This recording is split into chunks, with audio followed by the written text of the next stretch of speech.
Welcome back. Satin Credit Care is the company on our radar. They reported their Q3 numbers at the beginning of February, and the numbers looked very good. The company's disbursements were up 27% quarter-on-quarter. Year-on-year, it was a growth of 63%. AUM growth stood at nearly 40% on a year-on-year basis, and even the asset quality was in check.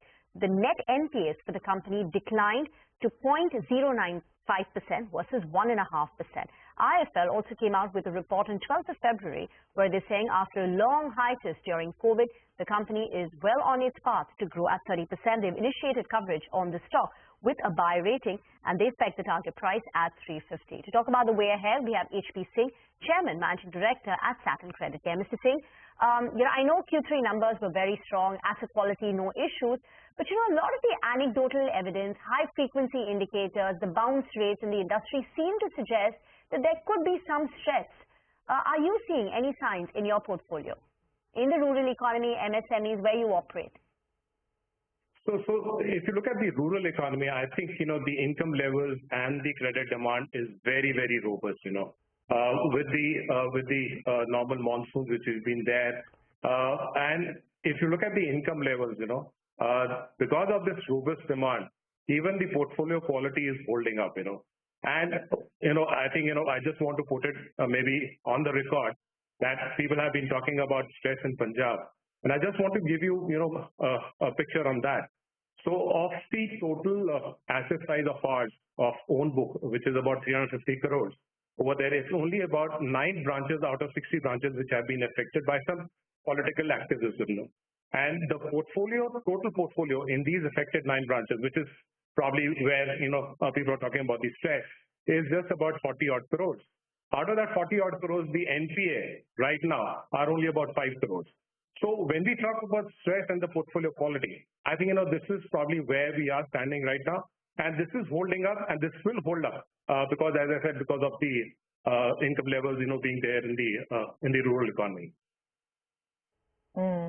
Mr. Singh, just want to know whether the kind of growth that one saw in the third quarter for you, both in disbursals, which were really surging away, or even the AUM growth, I think quarter-on-quarter, the growth was almost 10%. Now, is that sustainable, and what are the trends that you're seeing as one closes the year? See, the fact of the matter is that the states where we operate are still very under-penetrated. So if we compare to the southern states, which is probably where the penetration levels are higher, the states where we operate, which is majorly the northern area as such, the states are very under-penetrated. Just to give you a context on this, so UP, in terms of microfinance portfolio, is penetrated about 15 to 16%, as compared to Tamil Nadu and Karnataka, which is close to about 45 to 50%. So when we talk of growth, I think, for us, the geographies where we operate, the kind of demand, as I said earlier, which is coming up, to sustain a growth of about 25 to 30% is absolutely no-brainer.